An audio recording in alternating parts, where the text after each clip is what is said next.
And the reality was, when I had that little creep, Jordan Belfort, up at Rayo's, he used to take Quaaludes and he would bomb out. He actually fell asleep in a macaroni one night where I made one of my guys get him the hell out of the restaurant. So that's part of the scene with Leonardo DiCaprio. Hi, folks. Welcome to another edition of Coffee Talk. Today, our special guest is Martin Scorcese's muse. He also ran for the mayor of New York City. He's the most famous cop in New York City history. I think if there's one more famous, do let us know. I'm very happy to have Bo Dietl here with us today. Bo, thanks for joining us. Hi, thanks for having me. I love the real deal's the real deal. Yeah, I appreciate that. You know, it's funny. We always try to have real estate people here, developers and architects and people like that. Well, wait a second. I was a real estate guy. I was a partner with Steve Witkoff, the most famous guy in the world now. You know, I'm curious, one of the reasons I wanted to speak with you is that like pretty much all these developers have you on retainer. Now, why would real estate developers and real estate landlords need to have a private investigator on retainer? Well, you know what? Everybody has problems. And I retired from the police department 40 years ago. And then when Nick Pileggi put me on as a feature article in New York Magazine, I started to get a big following of people that were calling me up with problems, a lot of the real estate people. And then also my contacts with funding too, with Lehman Brothers back then, Hypo Bank. So I kind of knew everybody. So I can help in many ways. Also doing due diligence if you're looking to buy a property or do an acquisition. We end up doing the investigation on the principals, and we're able to get all that kind of information. Are they coming to you generally because they're in trouble or they're looking for trouble? All of the above. All of the above. Some of them don't have trouble yet. Some of them are in trouble. I mean, one that pops up, one of the major real estate guys was in trouble with somebody from Australia, and he was on the cheating side of town, and he had a relationship. And it turned out what they were extorting him. Yeah. I actually flew to a place, Melbourne, Australia, for 6 hours. Yeah. And I straightened out the problem and I flew back. That was fast. That's a fast fix. In the movie The Wolf of Wall Street, Jordan Belfort, who's played by Leo DiCaprio, you play yourself in that movie because you were actually Jordan Belfort's head of security at that point. The whole idea with Jordan Belfort was Dick Grasso was the head of the New York Stock Exchange. Yeah. He had called me up. He said, "There's this fella in Lake Success. He has a company called Stratton Oakmont. He's being shaken down by wise guys. He needs help, Bo." Yeah. So when I go to see him, the first thing I remember was all these cars, Maseratis, Ferraris, Mercedes in the parking lot. I walk in there and all these young fellas, they all had on beautiful suits, Hollywood handsome. I didn't know what was going on. It was a pump and dump, I learned after the fact. Yeah. It was a shakedown. It was a criminal enterprise. So when you started your career, you had a pretty fast track to getting promoted and moving up. And I guess your lieutenants wanted to make you part of the organized crime, which in the 70s was a big deal. And you're like, I can't be part of organized crime because these guys are all my friends. So where I grew up was in Ozone Park. John Gotti, Ralphie, Joey Scopo, these were gangsters that were there. But I didn't know them as gangsters. These were guys that I used to hang around with. Yeah. But I kept myself straight. And then I worked as a laborer, concrete laborer. Then I worked as an iron worker on the original World Trade Center. Oh, wow. And I had taken the cop test as a goof. I didn't want to be no damn cop. Yeah. So then I'm there on the World Trade Center. We had Tower A, Tower B. We were up about 60, 70 stories on one of the towers. I was freezing. They called me 3 times to go onto the police department. And then one day I said, am I going to do this the rest of my life? Guys who were 40 looked like they were 60, weathered, very weathered for being outside. Yeah. I saw 4 people die in construction accidents too. So then I took the cop thing. I'm standing on the roof of the academy. I'll never forget. Gray uniform, no gun or badge. I see a guy going up a fire escape a couple of blocks away from the roof. I run off. The sergeant's yelling, "Dietl, where you going?" I jump on a fire escape. I chase about 5 blocks, grab him, headlock, give him a couple of shots. He had robbed the apartment. Yeah. He had 2 rings. And that was like something, a light went off. I loved helping people. I hated bullies. I loved helping people. Volunteered to be one of the original decoys where I was actually mugged 500 times, hospitalized 30 times. And my career was great. And then I became a homicide detective, and all I did was work hard. But you are the most famous New York police, right? Like, and it's not only because of the movies, like you're part of some big investigations where you were able to bring in people. But the thing that really sort of made you a star in the city was when Nick Pileggi did that feature article on you about how you have a table at Rayo's. Right. And everybody wanted to be at Bo's table at Rayo's. This year, one calendar year, I raised over $950,000 for charities on my Rayo's table. Yeah. One table just went for $250,000 with Rob Capito from BlackRock at his charity.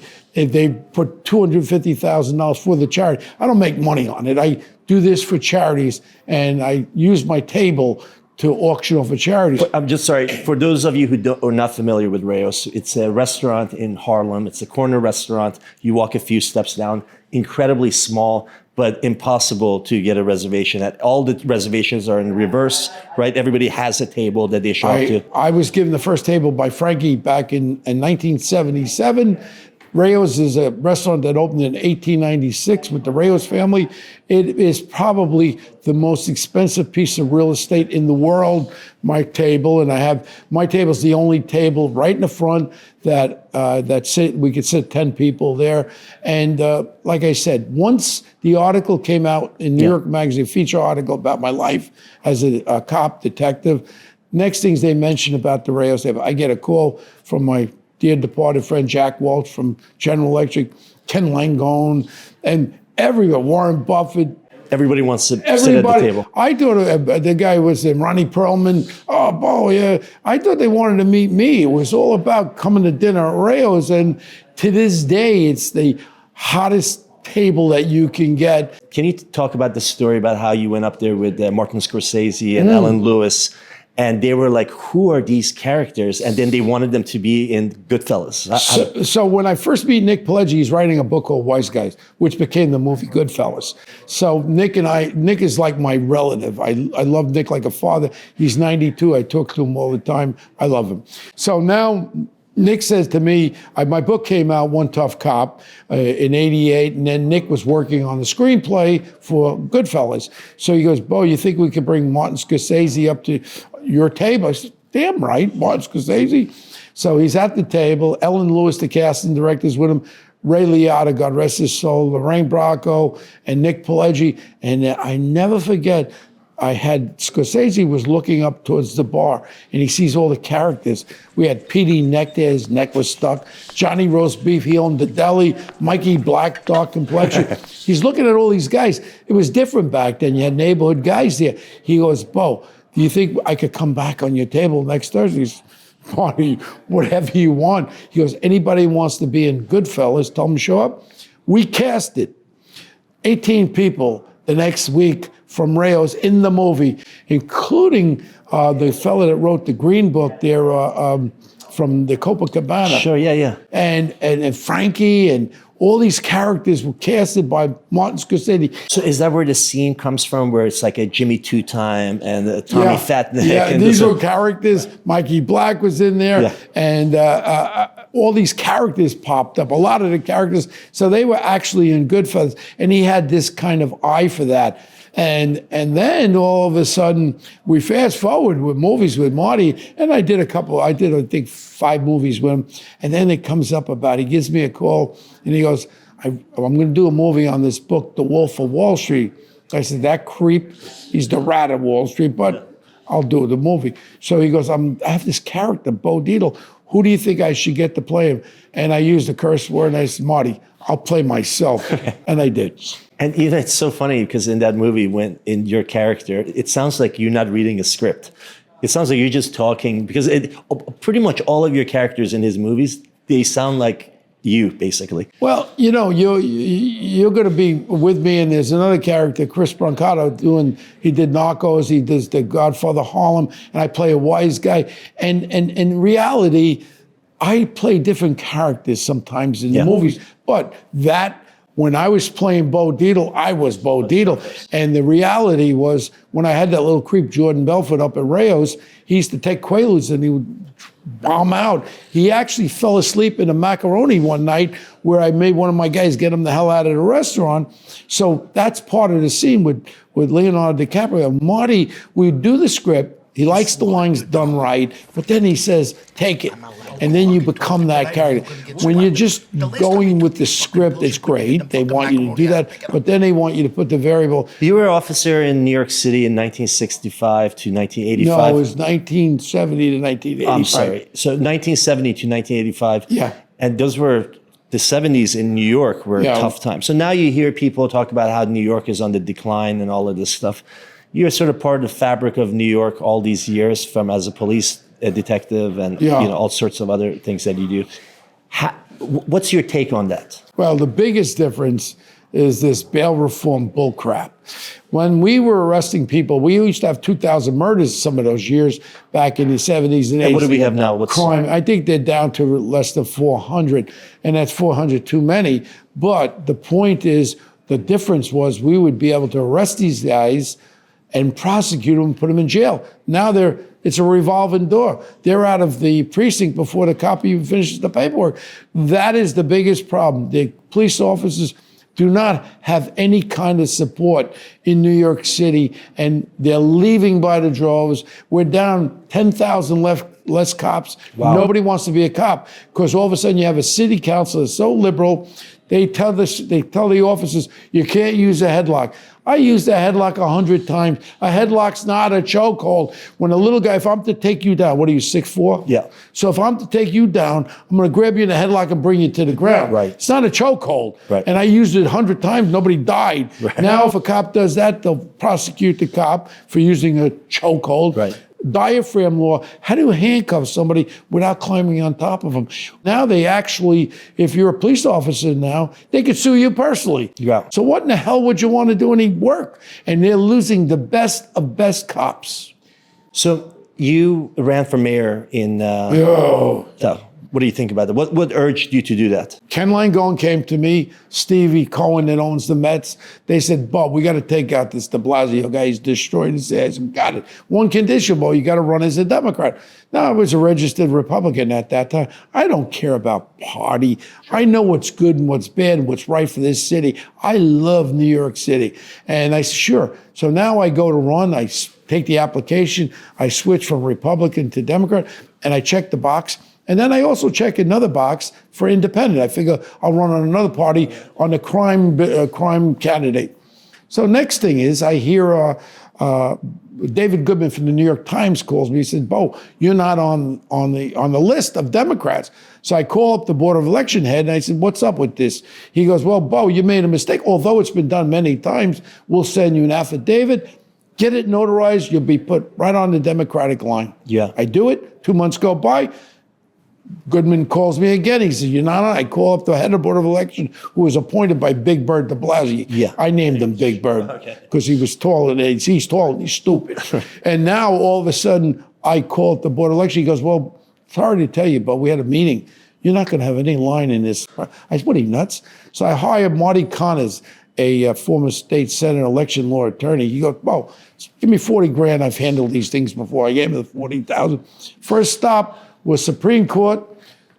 De Blasio has his general counsel and 2 lawyers in my Supreme Court when I'm trying to get back on the line.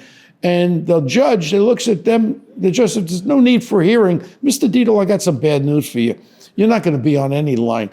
And that was it. I looked at it like, you got to be. I go to appellate court, same thing, and a court of appeals. So now I have no line. Yeah. I put in about 400,000 my own money. I raised another $1 million, and I said I'm still going to run. It was the worst thing in the world, where you felt as though your stomach was ripped out. Why didn't I have a chance to run on? And then Malatakis, the lady from Staten Island, ran, but he had to debate me. Yeah. Because I raised the second most money.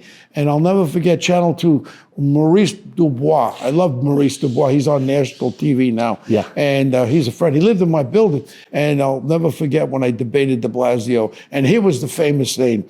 I said, you know, Mr. Mayor, I've been a detective my whole life, and I know a criminal when I see one. How much do I have to give you to get something done in this city? He was so afraid of me. He wasn't afraid of Malatakis. Yeah. He was afraid of me, and he knew he wanted to keep me off the line. So I just refused to back off. I danced at the gay pride parade. I was dressed in pink with rainbows coming out of my ears and stuff. I actually went when the police officer was killed, the female police, I went to the Dominican Republic.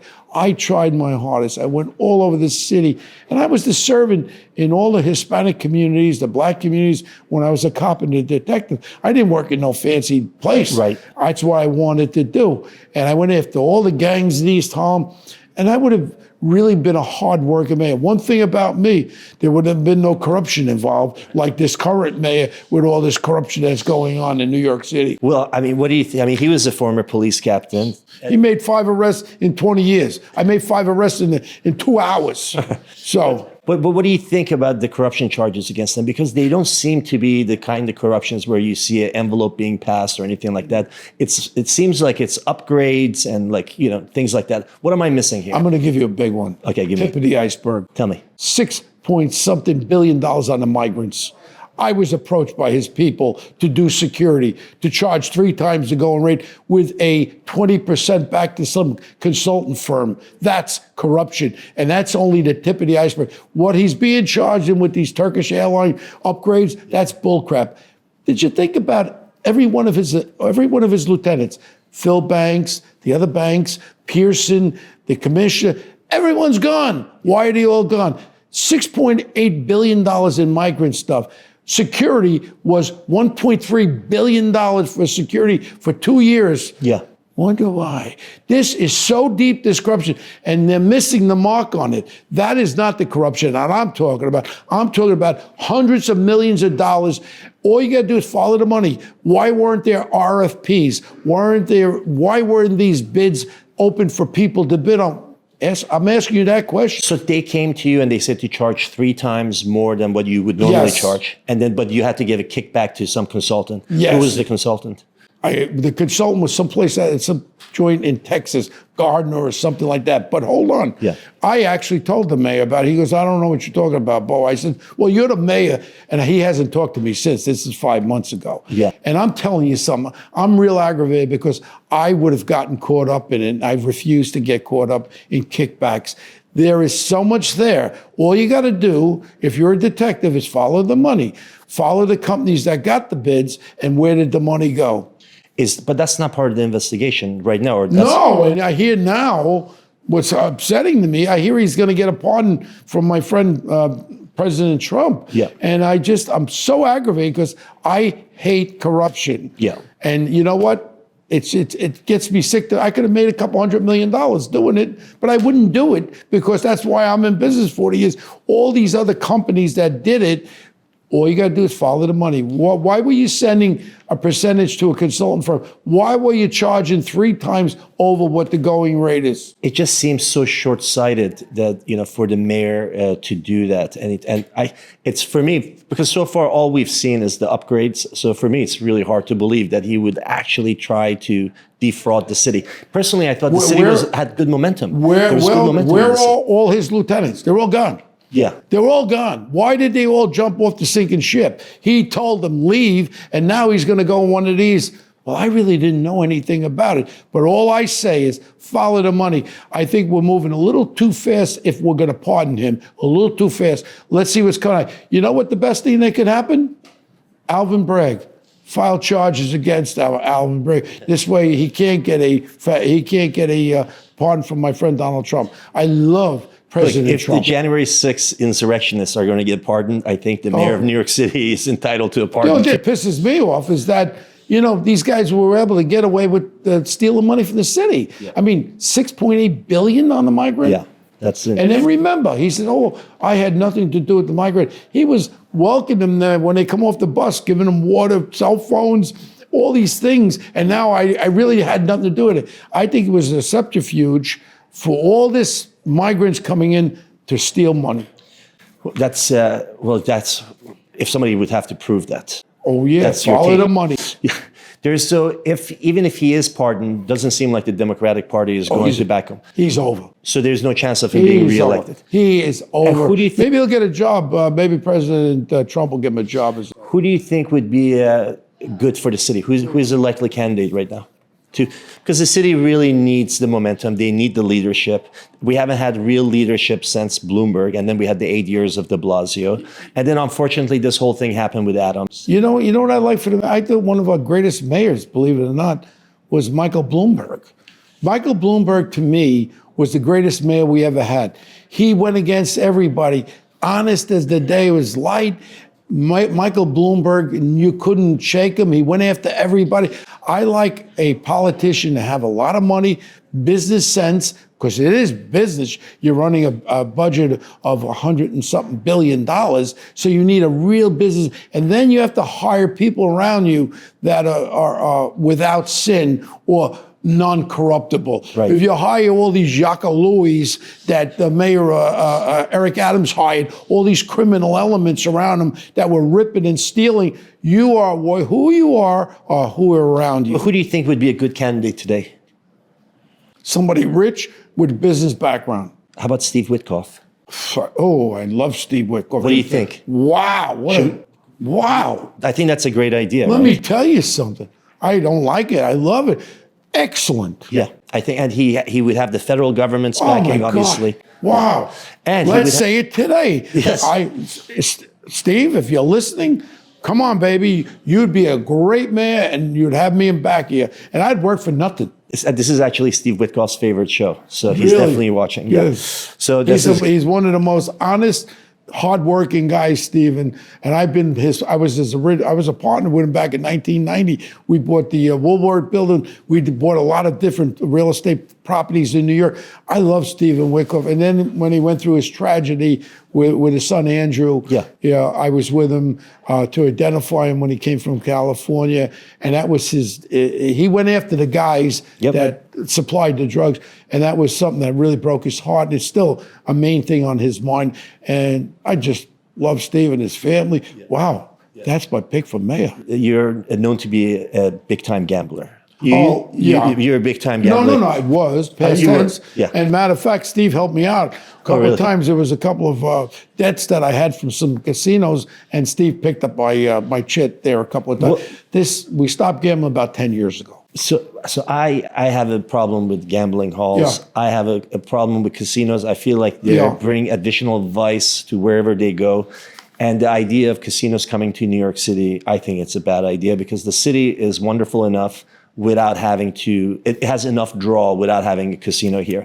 You are actually helping some of the bids. There's 4 bidders, right? There's SL Green, there's Stefan Sloviev, right, who's doing it, Related. Yeah, well, that's Michael. Yeah, Michael Hirschman. Michael Hirschman is the CEO of Right, so and you're helping them with the casino. But as somebody who is a former gambler, don't you think it's No, I'm going to tell you honestly, I still play the lottery, but the thing... And this is how this interview came about, because we met at a party, and I was telling you how much I hate casinos, and then you told me about all the benefits of having a casino. I am very privy, and right now he's opening up the Walk of Democracy there on the site. It's 7 acres on the water, beautiful there. And if you look at 4 acres of it's going to be parked, the casino's underground, the job side of it, every aspect of the revenue into this city, if it's run classy and properly, it's a beautiful venue. We're talking about money coming into the city and the state. We're talking about jobs.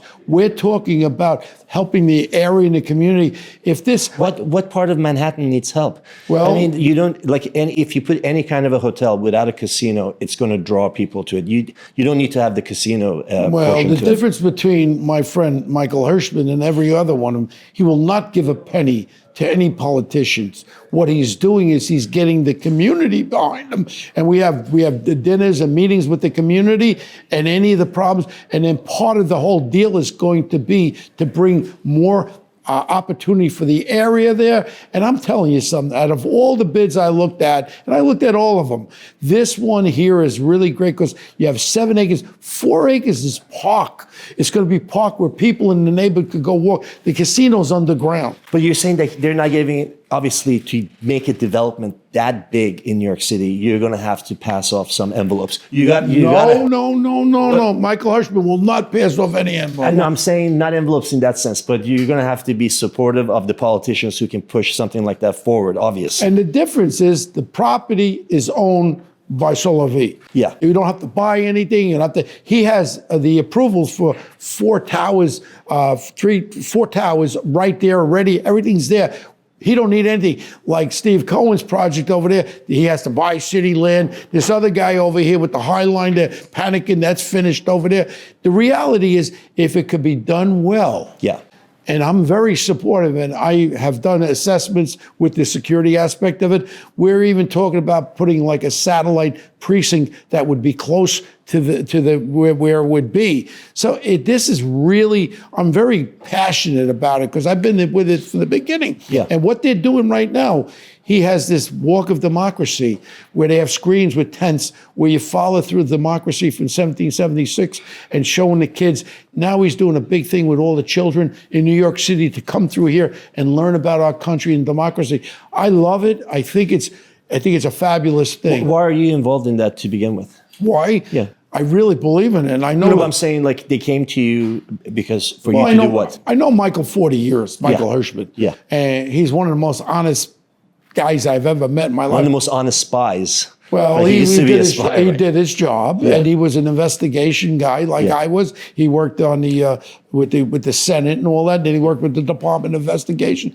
He's a very honest guy. Yeah. One of the things he said to me that resonated in my mind, he said, "I will not give a penny to anybody, any of these politicians. These other ones are dumping money here, dumping money." That should be the criteria. Yeah. And they're going to put $10 billion into the development there. Yeah. Serious money. You don't have to borrow any money. They got the money.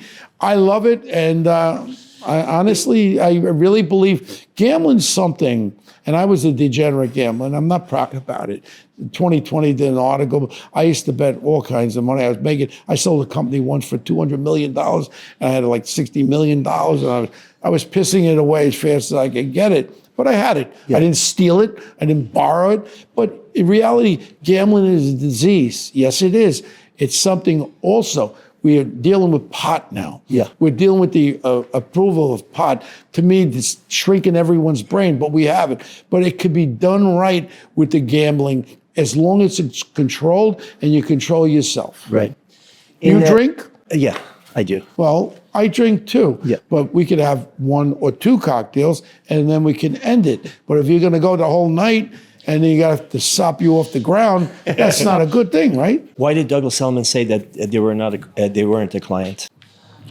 I don't know, but Fox News. Yeah. Fox News, Roger Ailes. I did the investigations for the law firm from Park Avenue when there was the allegations against my friend Roger Ailes. We were hired by the law firm. And then when I ran for mayor, all of a sudden they said, "Oh, Bo hates women," because if you get locked up for something, you have a right to defend yourself. And we do defense investigations to find out the truth and the facts. And one thing, my company's 40 years, we find out the facts and the truth. We don't make up a story. But in reality, when you have a corporation, sometimes things are going on and they're afraid to report it. So the anonymous line is a really, really good tool. When you set up the platform, you heard about all the news about the Alexander brothers. Oh, you don't want to know something? That's funny you're saying that.